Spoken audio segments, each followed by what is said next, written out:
now, our feature Hello, presentation. everybody. Welcome to Focus Testing. It's me, deceased artist. What's my name again? I don't know. I'm gonna let you just keep doing that until you run out of air. I see them looming for me and for you, and I think to myself, this is copyright infringement. Doing this? Oh, Both can be you true. and I were thinking different things to ourselves. Yeah. Have you ever thought something not to yourself, Tucker? I mean, I suppose that's just called talking, right? Yeah, it's called voicing your opinions loudly. Truly an unfortunate thing people do these days. Truly awful. Hi, everybody. Welcome to Focus Testing, a podcast where we create fake movies based off of a random prompt. My name, as always, and has been since the beginning of time, Tristan Miller. The beginning of time? My name, like most things, is fluid. So today, I'm gonna go by T-Pump. Pumping those T's. I want to pump those T's. Okay, so the way it works here, folks, is we both say things that we regret. That's rule number one here at, well, I almost said Amateur Detective Club, which is my other podcast. That's rule number one. Plugging that podcast. Well, listen, man, your boy's gotta get that SEO up. But no, what we do here is we get a couple random prompts. We do a couple. We spitball some ideas, and then we pick one that we like. We sure do. We flesh it out until it's the best movie that's ever been made. Yeah. Except that usually doesn't happen, and it's usually the stupidest movie that's ever been made. But hey, so I'm gonna go over to our list here. Ready Player One got made. So how did we let this happen? Okay, let's get into it.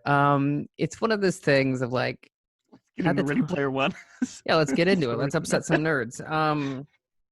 Well, to be fair, I love the book. Here's the thing. I really liked the book when it first came out. And then now I just like, I don't know, man. Like the concept's kind of fun, but like he's just like, he can't write, in my opinion. He's like, it's at a third grade reading level. And maybe that's the point, and the issue was actually that like, I was reading a young adult book as a grown man. I think that's probably the actual problem. Does that make sense? Like most grown people read young adult fiction. Like Twilight, I know that its audience was like high school girls, but I really feel like its demographic was men in their 40s. Perverts. You can call them perverts. It's okay. This is a safe space to accuse people of being a pervert. Yeah. Just throwing accusations into the wind. Well, like, you can be a pervert without being like a sex offender. You could just be nasty. Like, Tarantino's clearly a pervert. That's true. That guy's got something going on with feet. Not just that. Like, you look at his face and you're like, pervert. You just look at his Weasley little face. You're like, what's he thinking about in there? Yeah. How is he gonna? What I think he's thinking all the time is how he's gonna sneak the N-word into his next movie. Yeah. I mean, sneak. It's not exactly sneaking, Tucker, if you, the director, really say it. It's really not. How can I justify 8 white men saying this word? Yeah. Okay. So, I brought up. I'm bringing up the randomizer now. Why don't? Let's do that thing we said we'd do. I mean, it's optional. It's truly like whatever. If this podcast just turned into us talking about movies, I mean, I think the 5 people that listen wouldn't be upset. Dunking on Ernest Cline. Welcome back to Dunking on Ernest Cline with T-Pump and Tristan Miller. Today, we're going to talk about why. Ernie, why'd you make the movie the way you did? What if we went chapter by chapter? Ready Player One. Like there's a few that's like content. There's a couple of podcasts that like do like Harry Potter chapter by chapter, and I'm like, and like doing analysis and stuff like that. And I'm just like, that sounds like a nightmare. Analysis. It's a It's a YA novel. Once again, what is? If I've learned anything, it's This millennials. isn't Finnegan's Wake. What do you need to? Yeah, it's not like I don't know, like even I don't know. Yeah, that's my thing. Like and with all this stuff that's going on with J.K. Rowling, right? Mm-hmm. Her being bigoted. I feel so proud to have never finished those fucking books. I was late to the party. I tried to read them as an adult, and I was just like, I don't have time for this. I'm sorry. I don't have time for you, Harry Potter. Well, no, I don't. I got through. I got till what's the one where they Order of the Phoenix. I got to Order of the Phoenix. I got a third of the way through that book, and I'm like, this book is used mostly unpleasant. So, like, why would I? You mean when it starts to actually get serious in the series, as we all like, grew why up would I? with That's the not series? that first book's amazing. She should have just stopped after that one, in my opinion. Well, that wouldn't have made any sense. What do you mean? Like, he defeats the bad guy at the end of that movie. At the end of the book. But it's set up to keep going. It's like 1 year at school. He's learned nothing. Yeah. It's perfect. It's about a stupid boy who goes to a silly school. I was always a series of unfortunate events kid myself because I was clearly depressed. It became very clear very quickly. But yeah, not to dung too hard on like Harry Potter. Like, once again, they're YA novels. Like, I think that's something when you're bringing any thoughts about Harry Potter to the table that you should cut it with. And I feel that same way about like Star Wars movies. Like, they're meant for 12-year-olds. Like, that's the intended audience. And if you get something out of it as an adult, good for you. How do you feel, Tucker? But let's get mad about it. Yeah, let's get really angry that like the movie doesn't make sense. Are you asking me how I feel about Star Wars or Harry Potter, yeah, about the direction idea of this podcast is going? a little bit of both. Well, what do you think about like with the way people criticize media these days? Do you have any opinions? Criticize what? You started mumbling as you got higher and higher pitch there, my guy. How do you feel about the way people criticize media these days? Do you have any opinions? Just criticize media in general? Good. Yeah, like, well, Lord, pop this culture conversation specifically. I don't care to get into. What? Why not? Are you not interested in the Twitter discourse, my guy? No, I don't care at all. I don't give any fucks. What's the latest movie that you saw that has offended you so much? Like that, like not offended you morally, just but like offended your senses of what a movie should be. Trying to remember the last movie I saw that I stopped halfway through. Yeah, you just fucking hate it. The new Charlie's Angels. Good choice, my man. Courtney and I were watching. So you hate women? Just listen, that movie hates women. I don't know what to tell you. It's not good. We also tried to watch Men in Black International. Oh man. Oh, that's such a shame. Right, because I love those two together. Mm-hmm. Oh man. Such a shame they have chemistry in the Marvel movies. But it did not work out. Did not translate? Did not translate? No. All right. Christina, my girlfriend. That's right, ladies. I'm sorry. I'm taken. I'm like Liam Neeson. I made them all wait till what, episode 8? Yeah, I know you're all moist for this obnoxious asshole, but like, I'm done. That's it. Shut it down. Shut it down, boys. But she used to do film reviews, and we went to see this movie called The Kid, about Billy the Kid, and I got so mad that I paid for the tickets. I paid like $40 because we live in New York. Yeah. You know, then this was after Movie Pass had like gone down the toilet. I paid like $40 for my and her ticket to sit through a movie that like actively made me want to single-handedly sabotage the film industry. I just like, I'm like, we got to put a stop to any of this, any of it. But what's the shame of it is Ethan Hawke's perfect in that movie. Like, he's so good. He's the only good part of that movie. And it just sucks. Sucks that he's so good and it's in such a terrible movie. So I'm hitting randomize on this list. Yeah, let's go ahead and make our own terrible movie that people want to Uh-huh. destroy the industry over. All right. So we got fruits. Fruits? Mm-hmm. Warm up. Nice, easy. Just a little, Yeah, a little, Just a little bunt? yeah, a little down the pitch line. Is that a thing? Nope. I don't know. Up in the left field, bunting. All right, cool. Goodwill Here, bunting. Still good. All right. Well, you got there. You were able to make a Goodwill Hunting joke out of baseball In 2020. in 2020. I hope you're proud of yourself. Let's date that podcast. So. Let's date that podcast. Find recording booth number 2. It's Mark Maron. This is an animated movie about the most left behind of all the pastries, the fruitcake, and why it's so shunned and it just can't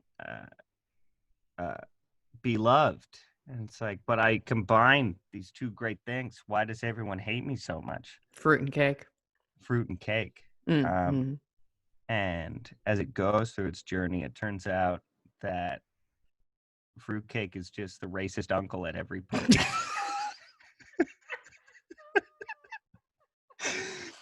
Chevy Chase as fruitcake. Ugh, what do you dickwads want? Okay. When you say how great I am.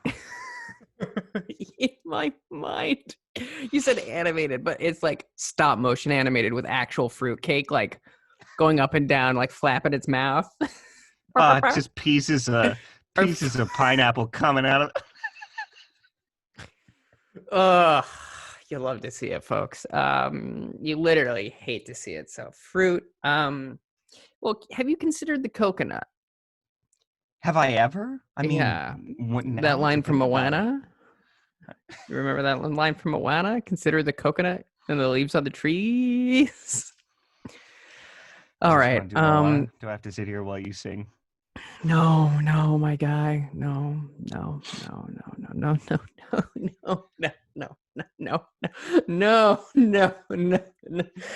about the coconut. No. This coconut stream is to build a transistor radio to call for help off the island on which he's trapped because he's the last coconut to exist on this island. And so he's trying to get off the island to go back home because he was swept away during a tropical storm. Is this like reverse Castaway? Does sure coconut find a dead human and it is now, man. The dead human is Tom Hanks. Rip to my man Tom.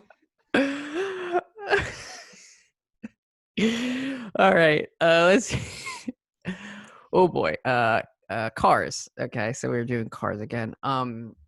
I did Cars Against Humanity last time, right? Where there's an evil uprising of cars.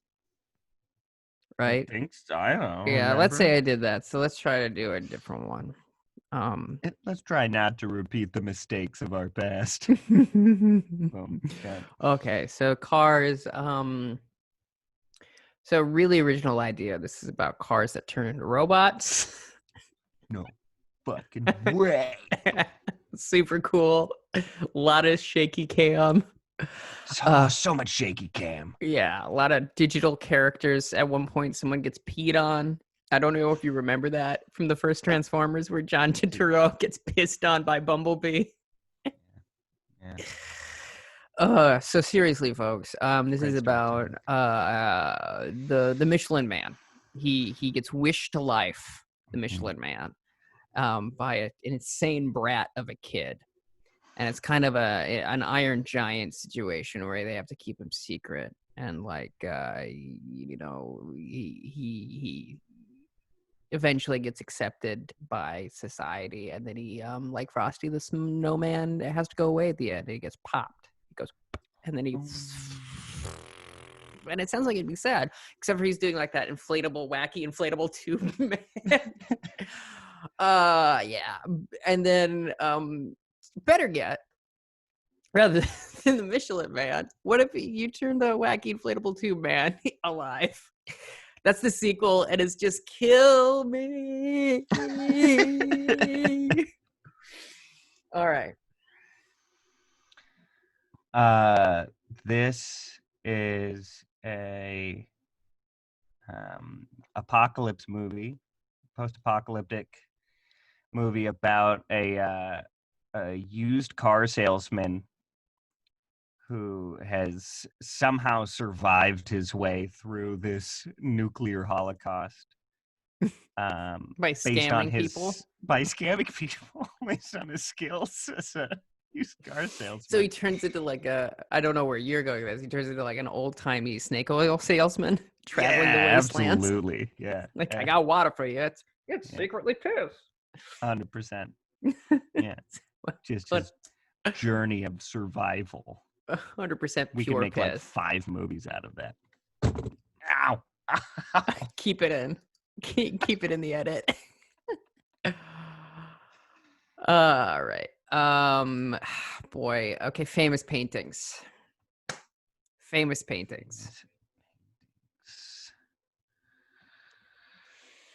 Okay. So, this is a broad comedy, but from the creative mind of Ricky Gervais. He's again, isn't he, talking about God and how he doesn't exist, which is totally relevant still. It's based off the Sistine Chapel, isn't it? And it's and he just talks about how God's fucking fake, isn't it? You know, it's just a bunch of doo-doo, and that's, everyone loves to hear about atheism these days. If I know one thing, it's that everyone loves an atheist these days. Everyone's concerned about that still. Everyone's concerned about that.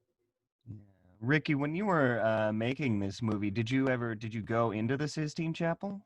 No, it wasn't allowed actually. They saw my face, and I burst into flames when I set foot in it because but you're still an atheist? Yeah, which unfortunately does disprove my life's work. But at this point, it's not so much like I don't believe in you, like I don't believe you exist. It's like, I'd fuck you, God. You lit me on fire, didn't you? It's fucking sure, yeah. Yeah. And who's to say it wasn't just a random combustion? Who's to say? Yeah, who's to say? You know, it's the thing of but yeah, I did go to it. I got burst into flames. Then I said, fuck you, God. And everyone turned and like ushered me out very loudly. Someone threw a fruit crack at my head, and I was like, oh no, the two best things in the worst thing. Then I decided to make this movie. That's actually why I went on vacation. I went on holiday. And yeah, we get it. Well, a holiday, and I burst into flames, and then I was like, oh, I better make fun of God for this one, it's just, I don't know. So that's my movie, then. Great. It's a good bit when we both have to duck away from the microphone. That's how you know. Just how you know it's a good batch of Coke when it burns going down. Okay, your move. Mm-hmm. Yeah.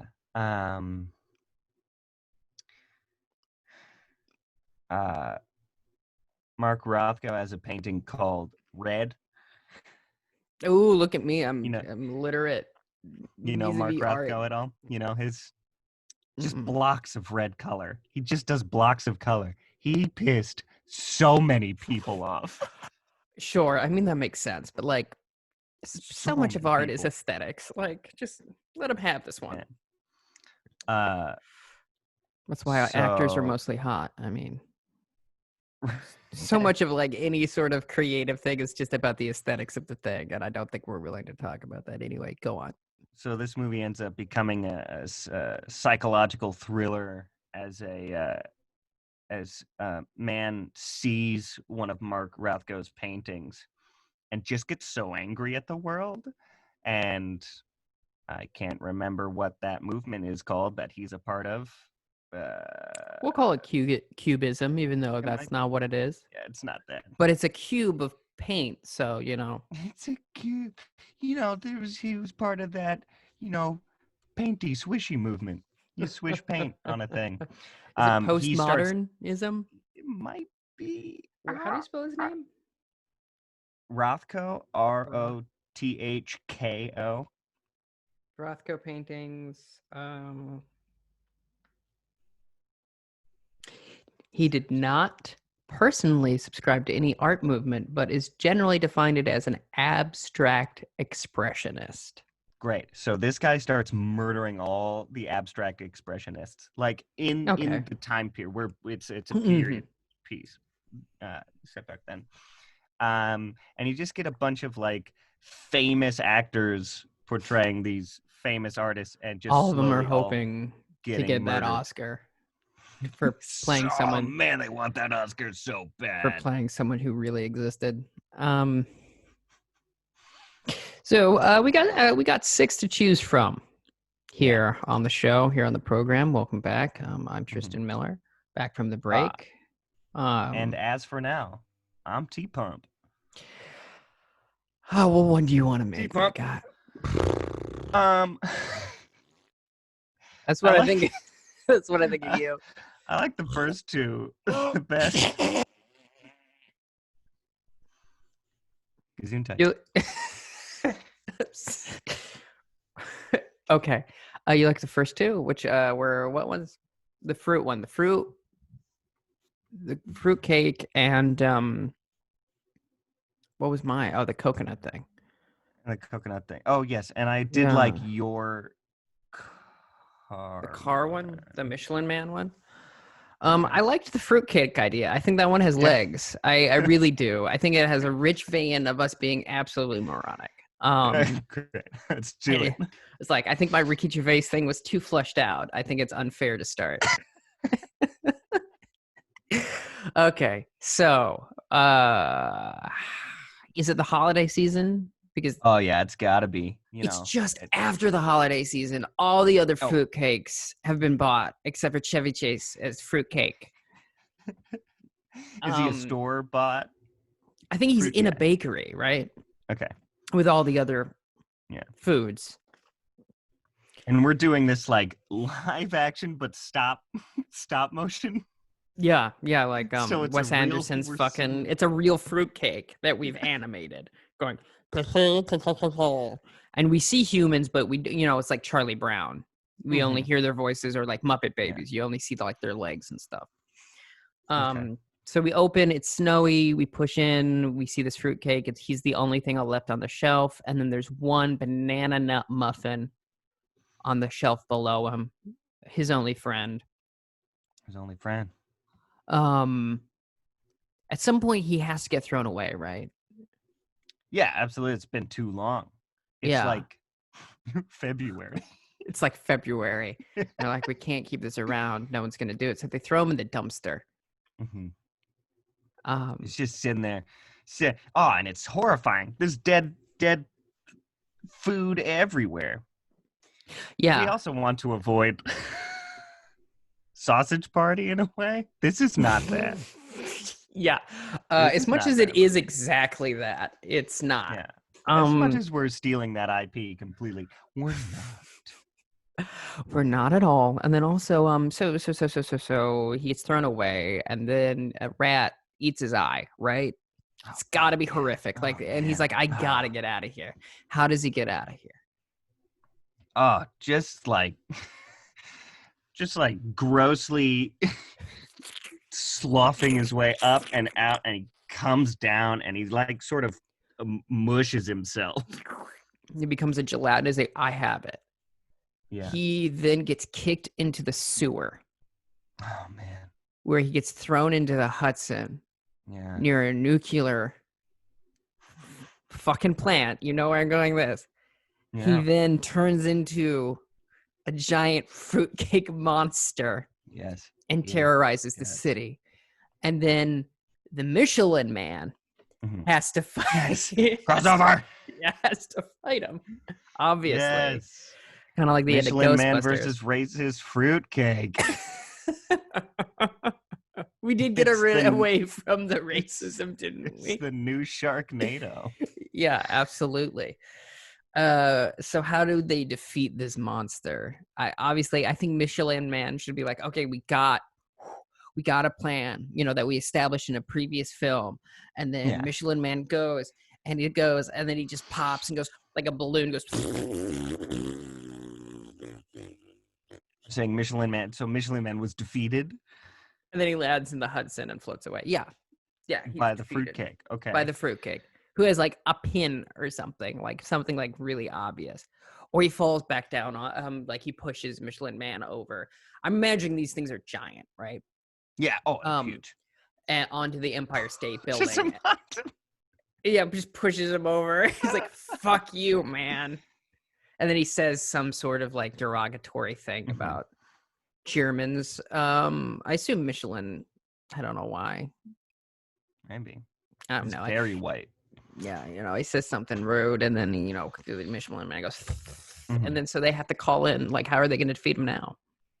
Right. I- Tristan, take the floor. Sorry, I know I'm not letting you talk No, at all. I'm so sorry. That's fine. You're rolling on these ideas. So. The same kid who wishes for the Michelin Man is like, you get one wish, but then he brings his friend over to the like Zoltar or whatever the fuck grants the wish. Mhm. Right.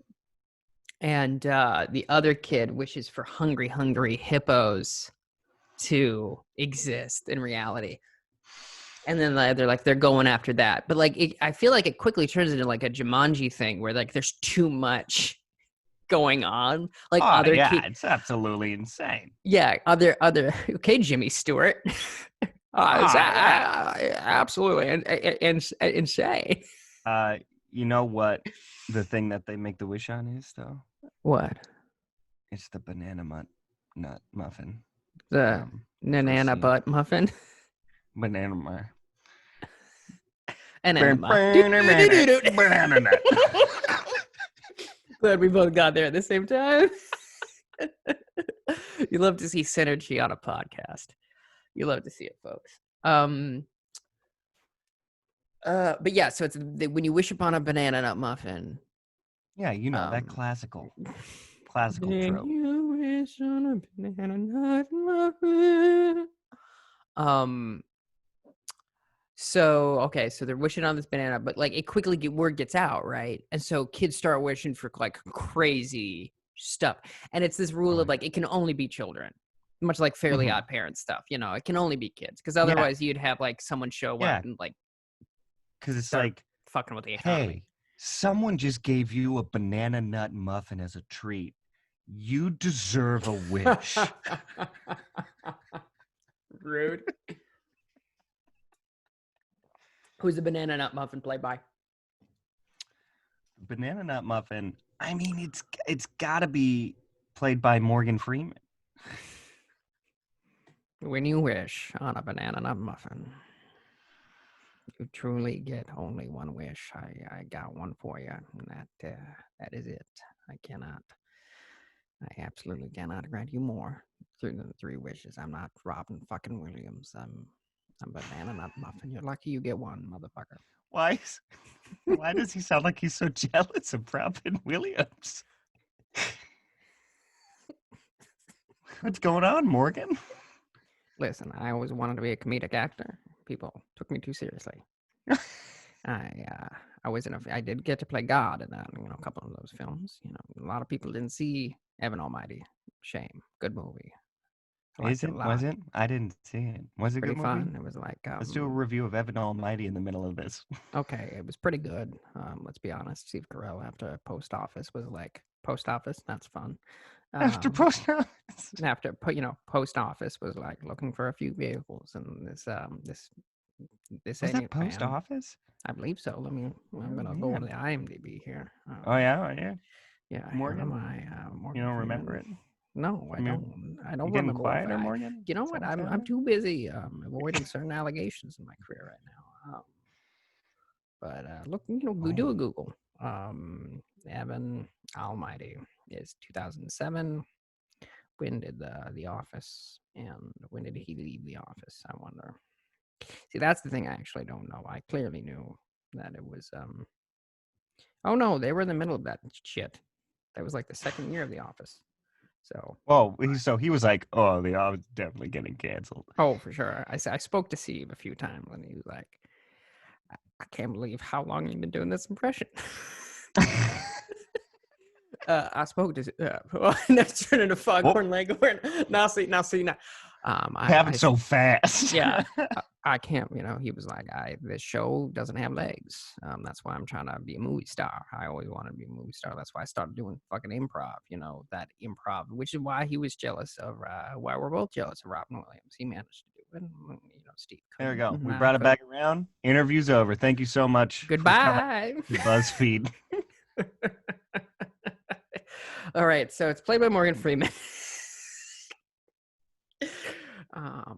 When you wish upon a banana, you're bound to get sprung. So I didn't think we were going with that at all. me neither. So how did they? So they just start conjuring a bunch of stuff. So the fruitcake becomes like the least of his problems. And this is where you get the inflatable too mad saying "kill me." Wow, a kid wished for that. For a suicidal too mad. I wish that Take this him. man was alive and depressed, just like my dad, who is only one of those things. Guess which it is.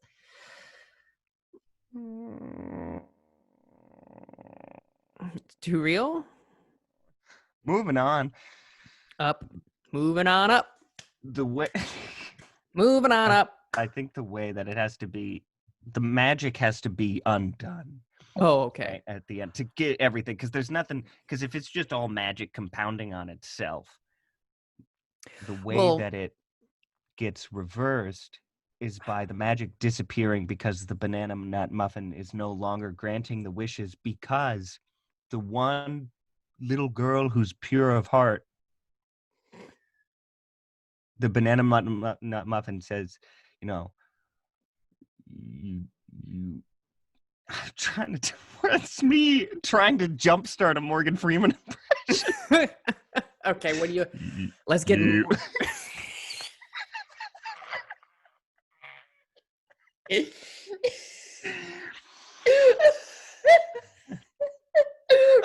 when we were playing Rocket League and I'm like, a bad impression is 1,000 times funnier than a good one. Oh, what's happening now? God.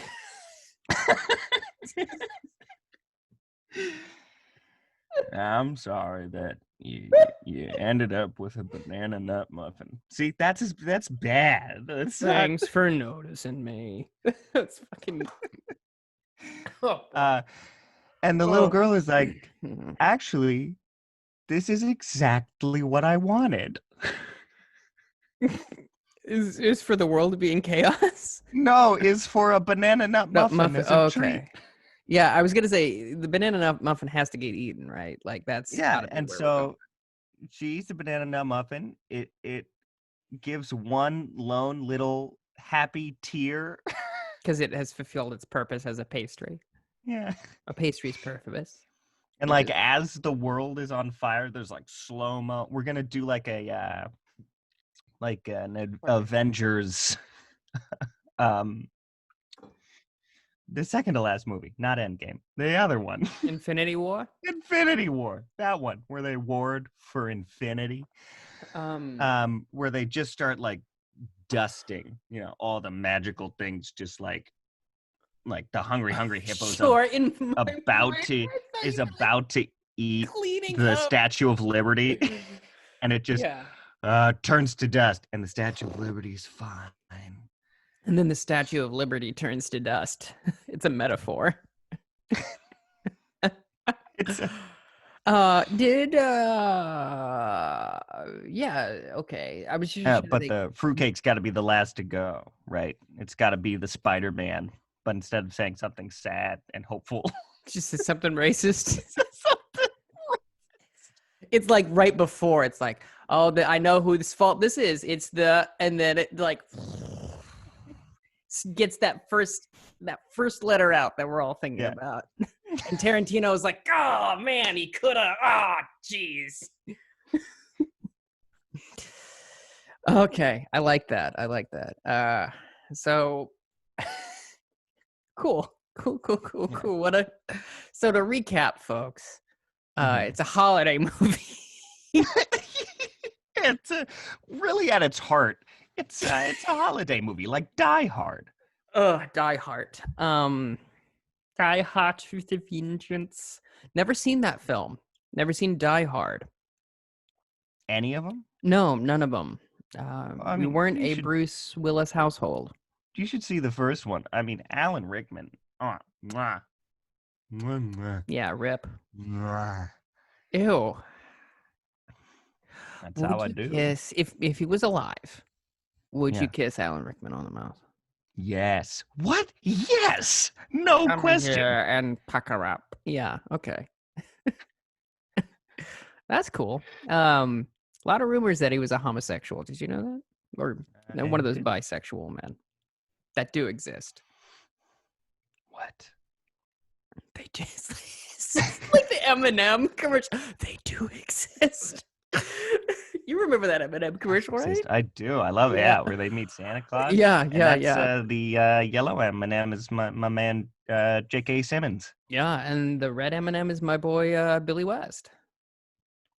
Oh, I did not know that. Yeah. Love a good BW.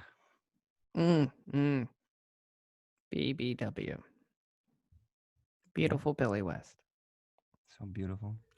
Yeah, Tristan, give me that recap. Oh, it's a holiday film. So basically, there's this. This is the elevator pitch here.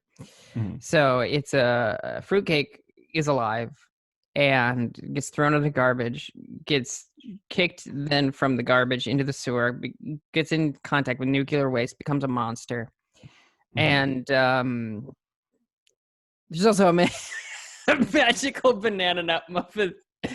Right. So the way it has to start is like, rather than, so the fruitcake has to make a wish on a banana nut muffin at the beginning, right? We have to set that up. I just want to be stronger. Or something, rather than right? like getting in nuclear waste. Like I wish. So how is the fruitcake alive? Clearly the banana nut muffin is magical because it's a magical banana nut muffin. Was the fruitcake magical or did someone else go? At the beginning, the prologue is the banana nut muffin wishing for a friend. And he creates life. Lonely Morgan. Yeah, he's like, I wish I had a singular friend. And then the Chevy Chase fruitcake. Guess what, asshole? It's me. Yeah, and he's just, as you say, incredibly racist. And he's like, I've made a terrible mistake. And and so that's a stronger beginning. And so then the fruitcake wishes to be like stronger and bigger and faster. We have the technology. And then the technology, and it's flushing you down the toilet to get to a nuclear waste facility. Well, it's like one of those monkey paws thing of like, or a genie situation of like, you can have the wish, but there's absolutely a catch. It's like, I wish I was powerful and like could interact with people, and it's like, okay, I'm gonna flush you down the toilet.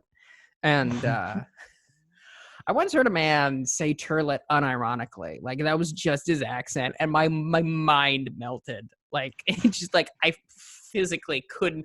I almost laughed in his face, and it was so mean. It was so, he could tell, because then he said toilet normal style afterwards, and I'm like, I'm so sorry, dude. It just like it just took me by surprise. It just took me by surprise. Saw that glint in your eyes. Like, yeah, he did. He's like, don't you make fun of me? Don't you make fun of my turlet? I What meant is this? Tiger King is what I mean to say. No. A lot of people forget that Florida is not a coastal city. It is, in fact, or state rather. It is Florida. yeah, it's the South. It is the South. Like Arkansas is like is right there, and Alabama is right there. And that's why I don't know why people are confused why Florida is the way that it is. Anyway, I don't think anyone's confused. you have so much cocaine in the water supply, and like it makes people nuts. Anyway, so he wishes he wishes on a banana nut muffin to be stronger than a kid wishes for the Michelin Man to be real and to fight him Godzilla style. Specifically, the kid is like, he saw a picture of the Michelin Man, and then he said, like, we pan over to the Michelin Man, like it's a POV of the kid, and we pan over to the destruction in New York City by this fruitcake, and then we whip back and forth. And then we whip to the muffin. He's like, I know what to do to help. And the muffin's like, don't you do this. Don't you do this thing. It is a bad idea. It will only compound and make it worse. That's not a good impression. It'll only compound and make things worse. Anyhow, and then the fight ensues where kids are making wishes left and right. I want to know is, why are all these parents just thinking like, hey, the city's being destroyed. It's snack time. No. Oh, yeah. It's a gang of they're obviously, since it's a Christmas movie, they're all orphans. Hello. They're all orphans. They're all orphans. Duh. My guy. So they have no supervision. They're from an orphanage. So they're just I'm sorry. What's the issue? Banana nut muffin? How are they getting the banana nut muffin? Oh, it's still in the case. It's like it's like a window display, right, for a bakery, which is a real thing that happens. And I've been to bakeries. It's through the glass. They're making a wish through the glass, through the wishing glass. Okay. It's too many things that are wishing. It's just the minute muffin. It's just the minute muffin. The egg minute muffin. So the fruitcake is finally defeated. Yeah. Before saying the N-word, thank God. Which is unfortunately a bit throughout the thing where he's like about to say it, like Blazing Saddles style. With that one very specific Blazing Saddles joke that I'm referencing. God, that movie is good. I feel for Mel Brooks with Carl Reiner dying. I hope he's doing okay. Not Carl Reiner. Like, we have no idea. Carl Reiner's doing okay. Yeah, up in heaven, maybe. We'll see. Up in horsey heaven. Horsey heaven? Horsey heaven. You trade your legs for angels' wings. Ooh, I'm referencing something Tristan doesn't know about. Suck on that, pop culture. What is that? Got dunked on like Ernest Klein. and scene. Perfect episode. You'll love to see it, folks.